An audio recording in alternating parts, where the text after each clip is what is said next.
Welcome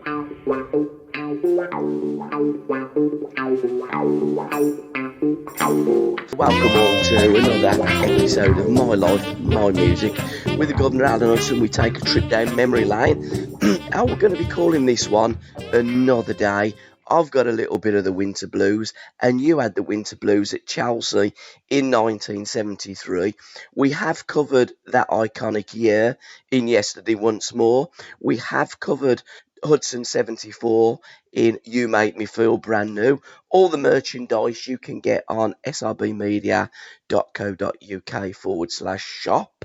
But before we really get into 1974 Christmas and everything when you went to Stoke in the January, let's look at another day, the 15th of December 1999, that changed your life. And happy 25th. You mean 15th of December 97? Oh, was it 97? Yeah. Yes, it would be, wouldn't it? Yeah, well, I was saying to my son Alan on that day, a couple of days ago, because Martin's birthday yesterday was the day after. And strangely enough, it brought back so many memories, all good memories. Yeah. You know, I explained to somebody last night. They asked me about regrets and what would you do differently and all that, and I said one thing I wouldn't change is that year in hospital. It was my greatest challenge and my greatest success, and a wonderful experience really. Although I nearly died, it was. If you come out on the other side, it's an extraordinary story. It's really good, you know, and. I was telling him about the night before it happened. I was at, as strange as it should be, at Martin's surprise party last night, because the night before it happened, I was at his works Christmas party, and pretty much feeling the same as I do this morning, a bit worse for wear, but I was 25 years younger then, and could handle it a lot better. And I called a minicab about 1 o'clock in the morning, and the cab driver come up, and it was Peter Story. Oh, right, blimey. Yeah, I couldn't believe it. I couldn't believe it. You couldn't. That's getting run over. If that was a trillion at one shot, this was a trillion at one shot. So it was so great to see him as well. He was my first roommate at Arsenal. So we had to put aside all the times he had marked me, and which he did so brilliantly at Arsenal. Great fella, and just another reminder of how life is so eerie at times, weird. You know, that something like that could happen. Then, you know, I had a wonderful day. I was working for Sporting Life at the time. I had a great day out with them. I had a great day. Followed that by a party with another great friend, Mel Tame, on the way home, and then. Finished off, I got run over, and in between that Peter Story. So there was many twists and turns, not just in my life, but around that period of time, Paul. You know. And it was Mr. Goodyear, wasn't it, the excellent surgeon that really pulled you through with good management, as Tony Waddington pulled you through in 1974, again with good management, and good management is what anybody needs, and it's something that we always highlight on My Life, My Music, isn't it? Well, it is. You know, we went back to that last night as well, and I did with my friend Jeff Idle the other day, who was at Chelsea with me. I stayed with him the other day, and we were talking about good management, and that's the key to everybody that makes you or breaks you. Yeah. But it was actually, as David Goodyear put it in his medical report, it was stronger management. Yeah. And stronger management, you know, words really don't really mean too much when you're talking about on this subject, but stronger management is so much more important than good management. You know, stronger management is a manager that covers everything. Yeah. You know, it's not about football. It's about life. It's whereas with Dave Sexton at Chelsea, I had no management at all. He had no management skills really. Uh, he was an FA coach. He went on to coach Manchester United, QPR, or manage them, Mm, but coach them basically. And obviously he worked for the FA, coaching with the FA. But I'm sure it was just a shame that his management skills weren't in the same class as people like David Goodyear. absolutely. It takes a genius, and luckily you did have that genius. Peter Story, how many games did you play with, Peter, at Arsenal? It couldn't have been None. many. No, I was going to say it couldn't have been many. No, it was when I first got to Arsenal. I don't think I played for about 3 months anyway, 10 weeks, 12 weeks, because I had a bad abdominal strain, Yeah, and they shouldn't really have signed me. Another tragedy in my life. It wouldn't have happened in America. You got to have a medical. You know, we hear this. How many times have we heard in the past? A player's got to pass his medical before he signs. Well, I didn't have no medical. I think they might have tested me for COVID way back then. I think yeah. in Arsenal, that's how bad they were. But I really should have refused to sign. Number one, refused to sign, and number two, seen a proper doctor. It's unbelievable, really, when you look at Arsenal have signed the greatest midfield player of his generation. Many would say that we've ever had.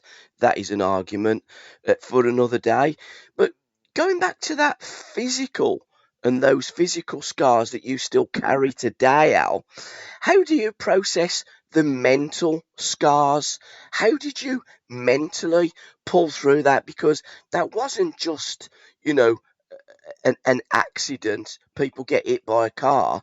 This car put you up a tree and you had so many injuries. I believe you were given the last rites as well while you was in hospital, wasn't you? You were that So, bad.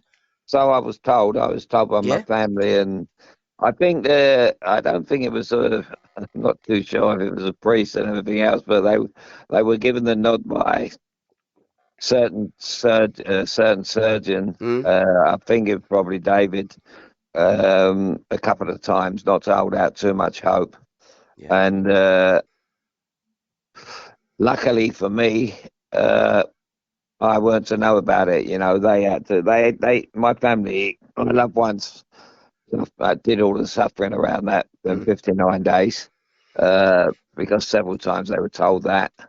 Um, I come out the other end of it, and seeing all these faces with fear-struck faces, and I had to try and tell them that everything was okay. And when David Goodyear told my mother, I think he told, he said that we're worried, we're doing all we can, but we're just worried that his heart won't hold out. yeah.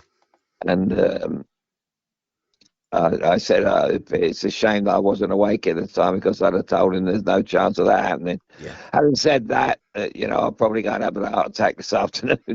But there was no way. I mean, I was training right up until that day, um, right until that morning of the accident. So I was training. I don't mean like you see people go in the gymnasium and do this and the other. I was training like I was going into a fight with Muhammad Ali. I Yeah. was fighting. Apart from my upper body strength, my legs were strong, and that's really what got me through, Paul. And you have always kept yourself fit.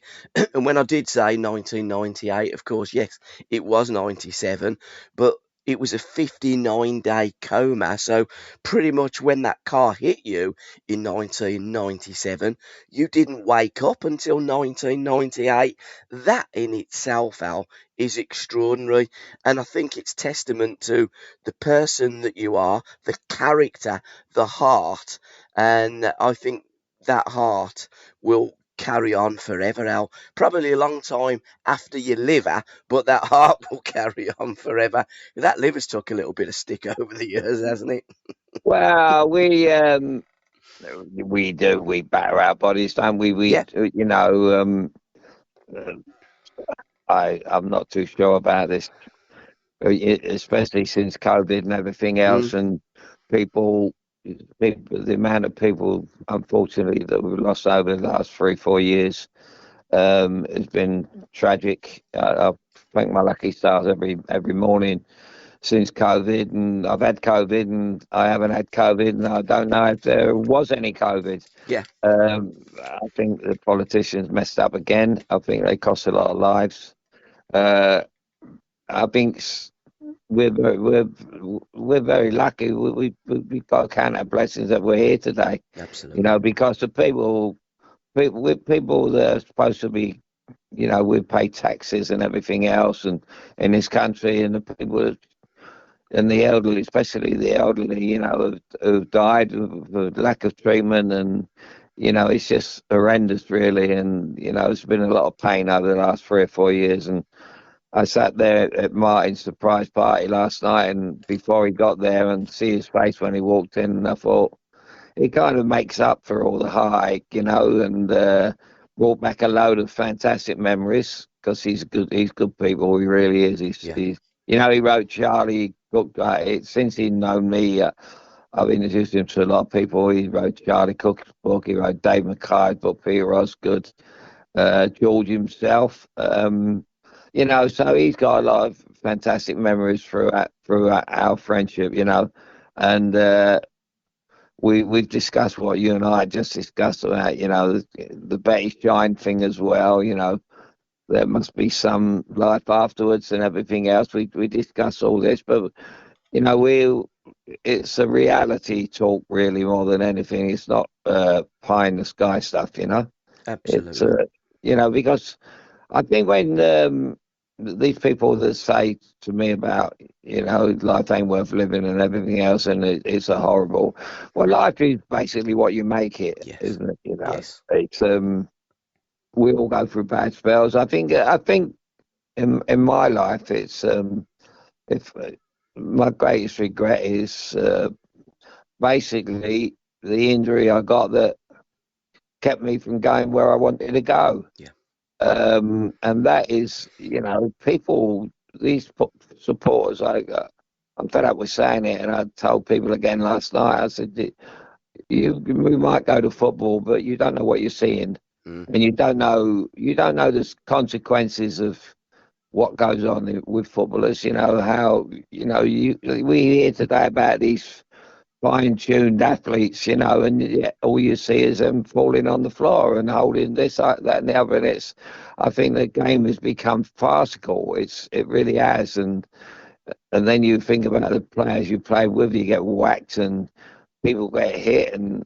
I mean, when in our day, when people got hit, they were down, they were hit. yeah, There was no messing about. There was no players running around the referee, you know,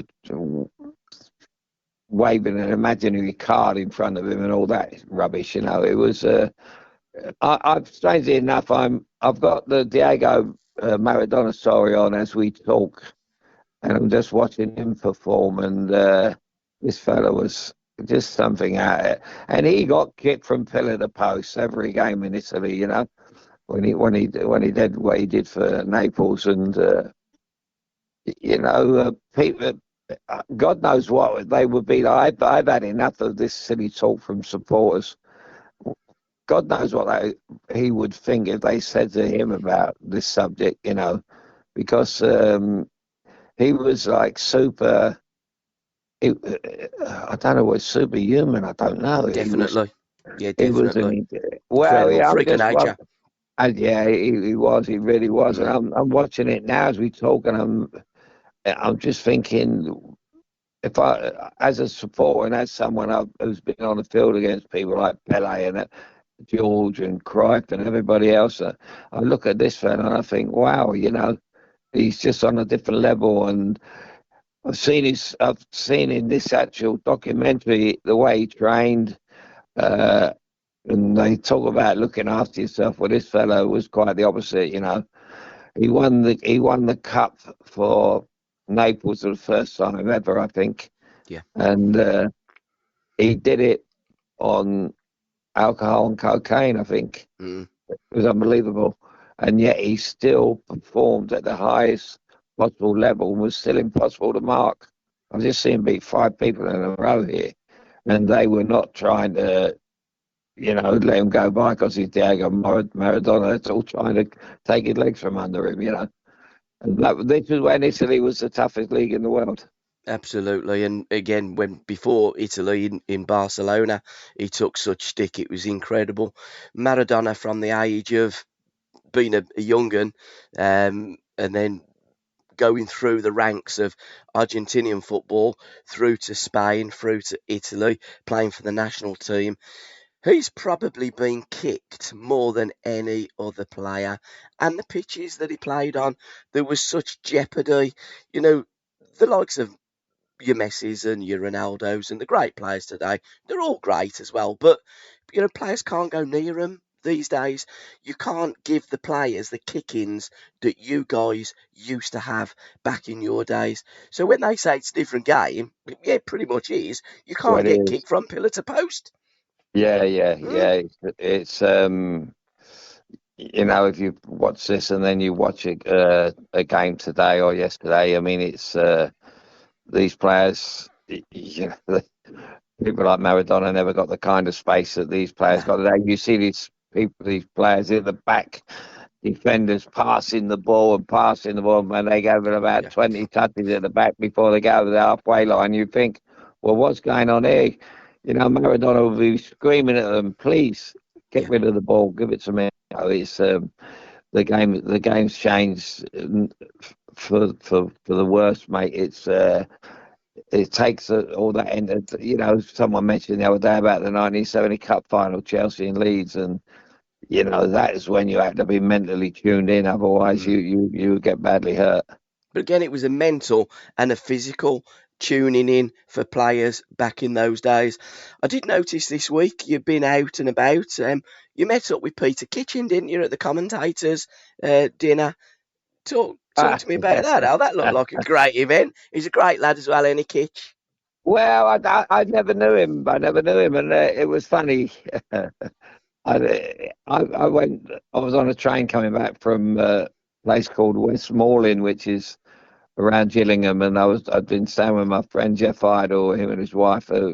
We go back to the Chelsea youth team days, and he's a great. They're great people as well. And they put me on the train, and I was coming home this day, and I knew I had a long few days in front of me, and this fella stared at me on the way to the bathroom, and he stared even longer on the way back, and I walked back and to see if my bag was all right. And I walked back again, and he's still staring at me. And he went, "Alan." I went, "Yeah." I knew his face was familiar, but I didn't know who he was. And he said, "Do you mind if I join you?" I said, "No, come on, sit down." And we sat down. He said, "I'm going to doing Covent Garden." He said, "We us old journalists and old whoever, whatever they were, about 20 of them sit down for lunch. They invited me for lunch, but I just had an hour with him and off I went, but I couldn't get too involved because I knew I had 2 or 3 parties on this. And it was just good. And all flashback, he mentioned about he played in the semi-final against Arsenal when we knocked them out, and I said, "How unlucky were you that day? We scored 2 own goals in Yes. in Yeah. in, in a short space of time, uh, and nobody deserves that really. And when you meet the opposition, and you think, well, that could have been me. That could have been us. Mm. They could have had 2 shots and deflected past Big Pat. Um, I said, you're so unlucky, mate. But that's the way the cookie crumbles in football. I've been knocked out of European Cup, Winners' Cup, and we should have won by in a cakewalk, really, and got knocked out. It's just I think sometimes these cup competitions, it really is in the lap of the gods. It doesn't matter how well you play or whatever. I think sometimes your name really is written on the cup. I think you can ask Sunderland supporters, when they beat Leeds, and Wimbledon supporters when they beat Yeah. Liverpool at Wembley. These are miracle results, and uh, it's all part of history. It's all. I think your name. They when you see them putting the name on the cup as they were talking after the game. I think that was all done 6 months ago. Yeah, yeah, Your name's written on a cup. I've been in semi-finals, won semi-finals, got beat in semi-finals when we should have won, and got through when we shouldn't have won. And then they got the FA Cup in 1970. We beat Leeds after 2 matches in a final, and they were the better team in both matches, yeah, football wise. But our our character, I suppose, the character in our team got us through, and we were behind 3 times in them 2 matches, and we come back and fought back. And Leeds were behind once and couldn't come back. And I think that was testament to our players, uh, world known for being half a dozen playboys. yeah. Uh, but really the chips were down, we showed unbelievable character, and it was heartbreaking for me because I wanted to be on the pitch with them. But again, it's football. Football could be the beautiful game as I'm watching Maradona, and it can be the most painful game. Absolutely. Leeds United really got done by the Kings of the Kings Road. That Chelsea team, to this day, one of the greatest teams that's ever walked on a pitch. And not just for what they'd done on a pitch, but for what they did off the pitch. And the stories are legendary. And you can access all those stories, guys, on our Patreon page, My Life, My Music, all w's.patreon.com/SRB Media. 1974 is a big year for you, Al. It's the 50th year anniversary of you going north when boy, that young man, the day he caught the train, went up there to Stoke City. It didn't go well at the beginning. You didn't get on with your teammates like you did at Chelsea. But how's the celebrations going on? Have you got anything nailed down? And are you going to be doing a few celebrations? Because after all, it's the year of 1974, not just your debut on the 19th of January against Liverpool, where a chorus of Alan Hudson Walks on Water rang out of the booth end. So, how far down the line have you got? I know we've tried at Stoke City. Yeah, that was. I was at the Stoke City game last week in my friend's box, and very good friend of mine come into the box, and I spoke to him, a fella called Ken Walsh, who used to run a club called Newcastle Town, which is Newcastle under Lyme. Yeah, Um, and he said, I'm going up to Bordeaux. I'm with the chairman, and I forgot to say to him, just remind the chairman that he's refused me the Waddington Suite to have my big night. yeah, But I will let it be known. I've got a couple of good venues on. I'm looking for another couple of venues. I was working last night on one while I was at the party, because I think, especially when you're out and about with these people that, what can I say? It's a very touchy subject, football supporters, yeah, because you want to tell them, to slow down a bit. They talk a good game. But they don't really know.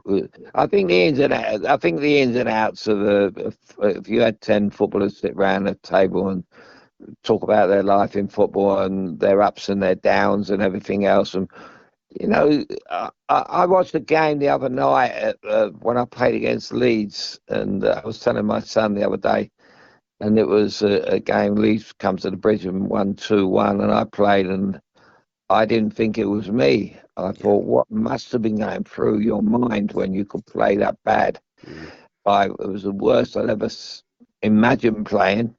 Uh, I think I was in so much trauma from the aftermath of my injury, the aftermath of missing the FA Cup, of missing a World Cup, trouble with a wife, um, going out for all the wrong reasons, going down the King's Road for all the wrong reasons. I say to young players, go out and enjoy yourself, live your teenage years like, really go and enjoy, because they're the only ones you're going to get.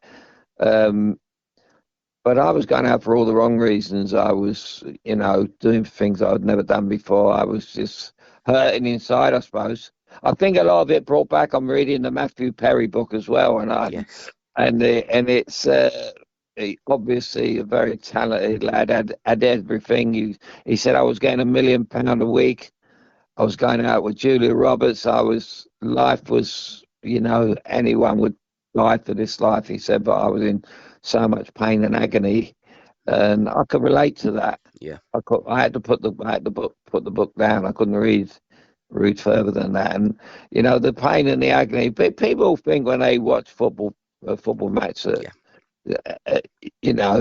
Oh, well, I could do that and I could do that, and wasn't he bad and wasn't he bad, and they don't really understand the intricacies of being fit mentally, and you just touched on me going to Stoke City in '74, and people just don't know how much within 6 weeks of when they started singing Alan Hudson Walks on Water, in those 6 weeks, with under stronger management, how he changed me as a player, as a person. What he did, Paul, I think I might have said to you a long time ago. He took me back to my school days, Yeah. and reminded me that, and my father was alive at the time, and the way my father brought me up was to play the game the best way I could, and it's you don't, and people don't realise that the satisfaction is just incredible when you perform at your highest level. I know we're all different players, we all do it in our own different way. But for me, it was. I don't know if other players feel this way, but I was like, I'll come off the field and I could walk out the dressing room, and I felt like I was walking on the moon. Yeah. It was incredible. It's an incredible feeling to work hard. I diverse again. I mean, I watched the Ronnie O'Sullivan show again yesterday before I left for the party, and what he must feel when he gets off the table after his last couple of sets against the Chinese player. He was just unbelievable, and I thought to myself, what can you do? How can you celebrate that? What can you say to people? People were patting him on the back, shaking his hand, and everywhere he went, and they, in his documentary, he looked miserable. He had so many demons, and he was fighting them off all the time. And that is what happens when you're a genius. It's not all strawberries and cream at the top, mate. It really isn't. And when you get given such a God-given talent as he is, like Maradona, like George, and they say, well, why did he do this? Why did that? And it's something you'll never know. Let's put it that way. If I could turn around to a football supporter and say, listen, mate, you pay your money, you say what you got to say, but you don't know nothing. You just see what you see. Well, that ain't the be all and end all. That is not what you see. Is just what you see. It's not. You have no idea when people are going out there and they're going for a bad patch, and you're booing them and you're saying, I've been abused by so many supporters. It's unbelievable for having a bad time. Well, that's what happens, because we're not machines, we do have feelings, and some can handle it, some can't. But genius is, and performing at the top level is the greatest pleasure. I'm 72, and there's no other way to describe it. Really, it's just incredible. You are sitting literally on a different world after matches. You come away, and it's great when people come up and congratulate you and say this, that, and the other. But I do know, as they're saying it, I could deep down know that they've booed me at some stage. And to listen to the rest of this podcast, head on over to www.patreon.com facebook.com/SRB Media. Thank you.